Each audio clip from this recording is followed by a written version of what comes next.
Puis après, j'avais envie aussi d'évoquer, c'est une dernière question, hein, du coup, c'est parce que vous avez aussi été sélectionneur du Mali, vous avez côtoyé un certain Sédou Keïta, que vous avez dit, Ouais, nous, ici à Lens, du coup, ça nous parle, hein, puisque bah, sur le 21e siècle, c'est vrai que bon, on a eu Seko Fofana récemment, hein, qui a brillé à Lens, mais quand on parle à de nombreux supporters lensois, ils nous disent encore, pour moi, le meilleur lensois du 21e siècle, enfin depuis le début des années 2000, c'est Sédou Keïta. Et vous, c'est vrai que vous l'avez connu, et vous l'avez même connu, je crois, durant la période où il fait ce fameux transfert à Séville, et même de Séville au Grand Barça de l'époque, je crois.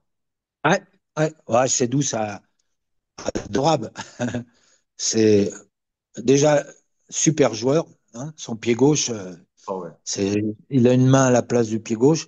Et puis, c'est un mec charmant, quoi. Voilà, c'est vraiment, c'est doux, c'est un coéquipier parfait, quoi. Je- c'était vraiment un, un excellent souvenir de ce joueur, quoi. Mais bon, il y avait aussi d'autres joueurs avec d'autres caractéristiques, hein.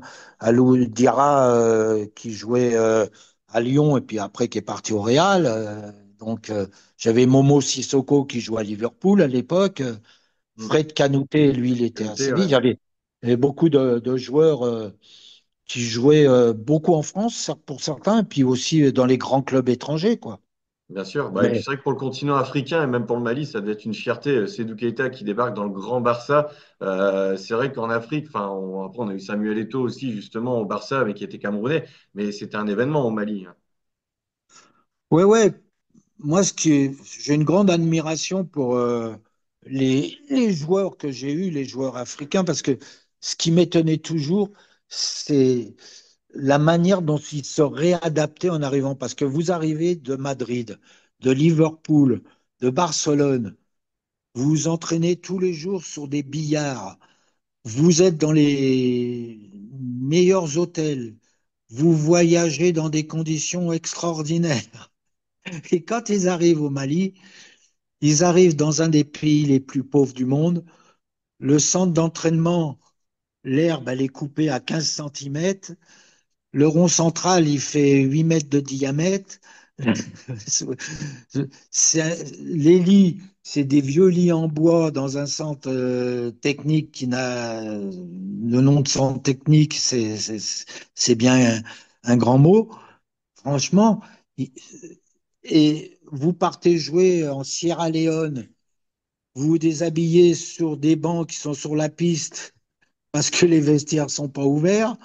Enfin, vous voyez, les mecs se retrouvent. Alors maintenant, ça s'est quand même amélioré d'après. Les terrains d'entraînement, j'en parlais pas, hein. Moi, j'ai fait la canne. Franchement, j'osais même pas aller à l'entraînement de peur d'avoir des blessés à l'entraînement tellement le terrain était bosselé. Mais ces joueurs-là,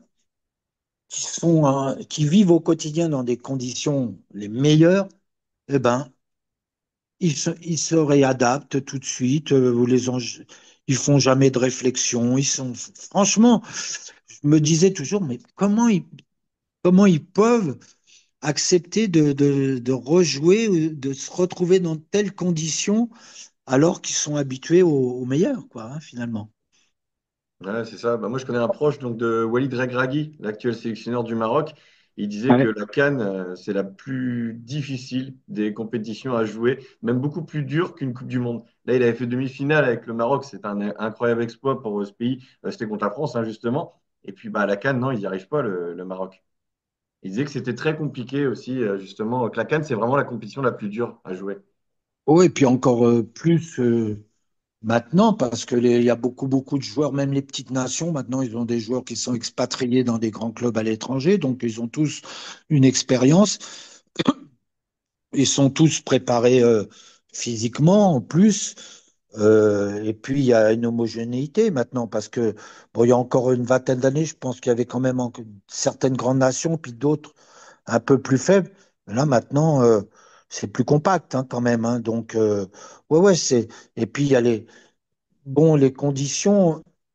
Maintenant, je pense que ça a dû s'améliorer. On voit les entraînements, les trucs comme ça. Donc, beaucoup de choses se sont améliorées. Mais moi, je sais qu'à mon époque, la phase finale, je l'ai ratée, mais c'était moi. Moi, j'étais à côté, quoi. Parce que comme j'avais été gâté dans le football européen, même les sélections de jeunes, les conditions dans lesquelles se déroulent les compétitions, elles sont très bonnes au niveau des installations, mais aussi de l'organisation, quoi, le timing. Bon, moi, la CAN, là, le premier match, les mecs, ils vont gonfler les ballons dans la station-service 20 minutes avant, quoi. Dans le vestiaire, j'avais un gars qui était avec le fer à repasser pour coller les petits calicots, vous voyez, Mm. CAF sur les maillots, quoi. Le mec, il est là 20 minutes avant et qui a un fer à repasser. Donc moi, ça m'a beaucoup perturbé. Je me suis laissé perturber. Si j'avais eu, je l'ai pas eu malheureusement la chance d'en jouer une deuxième, tous ces trucs-là, je les aurais laissés de côté, vous voyez. Tout ce qui, la qualité des hôtels, la nourriture, les trucs comme ça, on est dans un autre monde, quoi. Enfin, à l'époque, on était dans un autre monde. Et ça, moi, j'ai laissé beaucoup de jus, quoi, parce que ça m'agaçait, voilà, parce que bah, j'avais vécu dans des conditions très, très bonnes, quoi.